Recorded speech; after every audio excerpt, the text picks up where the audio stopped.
Dalawa na to. Magka-guild. Magkakaalaman yung magka-guild.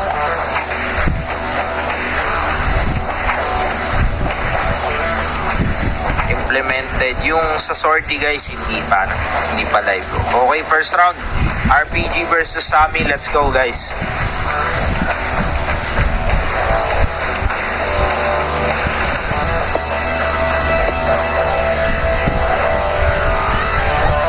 Okay, yan, nagkakatansyahan pa ng layo dalawang to no.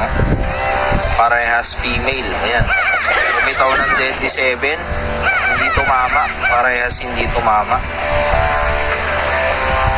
Pero sabi nung isa kanina, pag female daw, palaging may tama yan Ang male lang palaging mali. Okay guys, parang nagkakasilipan muna sila.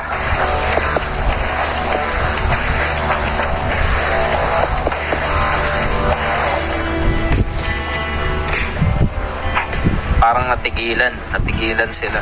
Again guys, paalala ko lang, up to 2 minutes lang ang battle pagkakaalam ko. So, balagbag kung balagbag. Mini-event lang naman to guys. We'll have something more bigger than this. Abangan nyo lang. Okay, bumitaw na ng combo si RPG kay Sami. Dire-diretso yung HP. Bagsak na down to last 20%. And yan, bumaba na pabalik si Sami. Tingnan natin, down din yung HP ni RPG. Pero hindi makukuha ni Sami yung first round. So, first round goes to RPG 600. Bumitaw na ng combo si RPG kay Sami. Dire-diretso yung HP. Bagsak na down to last 20%. And yan, bumaba na pabalik si Sami. Tingnan natin, down din yung HP ni RPG. Palagitnaan lang, medyo natulala sila, pero parang namalian ba admin. Ang winner po is RPG 600 160. Typo lang daw sabi ni admin.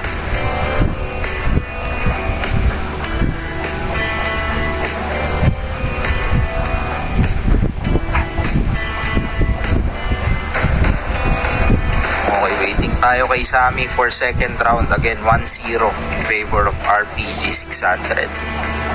Heads up lang ulit sa next round para nandyan na agad kayo mga repa. Gravito and Shefu after nito. Prepare na lang agad kayo. Okay, nandito na yung dalawa.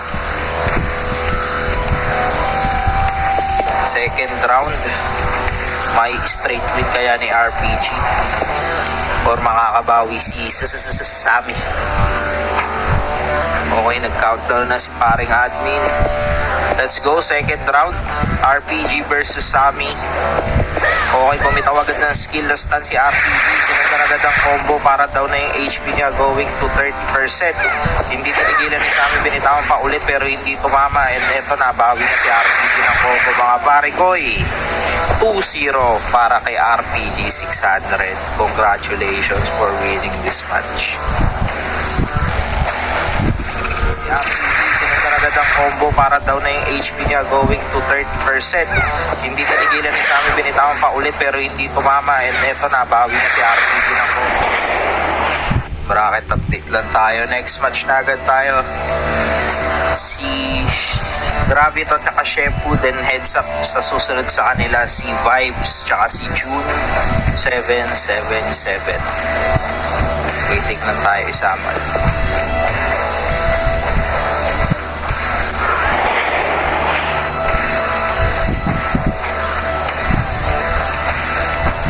Okay, so nandito na pala pareho.